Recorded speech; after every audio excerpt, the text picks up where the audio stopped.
Praise the Lord Jesus Christ. எனக்கு அன்பார்ந்த தேவஜனமே, தேவனின் சத்தங்கிற நிகழ்ச்சிக்கு நான் உங்களை வரவேற்கிறேன். ஆண்டவருக்கு நான் மனதார நன்றி சொல்கிறேன்.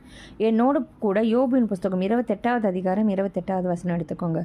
மனுஷனை நோக்கி இதோ ஆண்டவருக்கு பயப்படுவதே ஞானம், பொல்லாப்பை விட்டு விலகுவதே புத்தி என்றார் என்று சொன்னான். ஆமீன். அதாவது ஒரு மனுஷனுக்கு ஞானமும் வேணும், நல்ல புத்தி வேணும். அப்போது ஞானம் எப்படி வரும்னா, நம்ம ஆண்டவருக்கு பயப்படச்சே தான் ஞானம். ஞானத்தின் ஆரம்பம் கர்த்தருக்கு பயப்படுறதுலே ஞானத்தின் ஆரம்பம்னு நம்ம நீதிமொழி புஸ்தகத்தில் வாசிக்கிறோம். அது மாதிரி இந்த இடத்துல கர்த்தருக்கு நீங்கள் பயப்படுற பயம் இருக்கான்னு பாருங்கள்.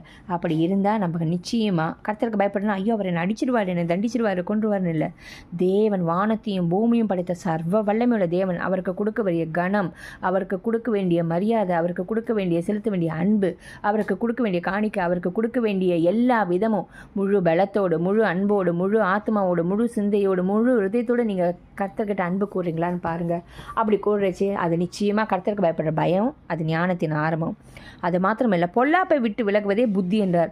நம்ம புத்திசாலியாக இல்லையாங்கிறது எப்படி தெரியும்னா, ஒரு பொல்லாப்ப விஷயம், பொல்லாங்கனது எது ஆப்போசிட்டு, தேவன் சொல்கிறதுக்கு என்னென்னலாம் இந்த உலகம் சொல்கிறதோ அது எல்லாமே ஆப்போசிட்டாக இருக்குது. ஸோ இந்த உலகத்துக்கு ஒத்த வேஷம் தெரிக்காமல், இந்த உலகத்திற்கு ஒத்த வேஷத்தில் இருக்கிற அந்த பொல்லாப்ப எல்லாம் திங்கெல்லாம் விட்டு விலகுவது தான் நம்ம ஒரு புத்திமானாக கர்த்தருக்குள்ளே இருக்கிறதுக்கு வழிவகுத்து தரும்.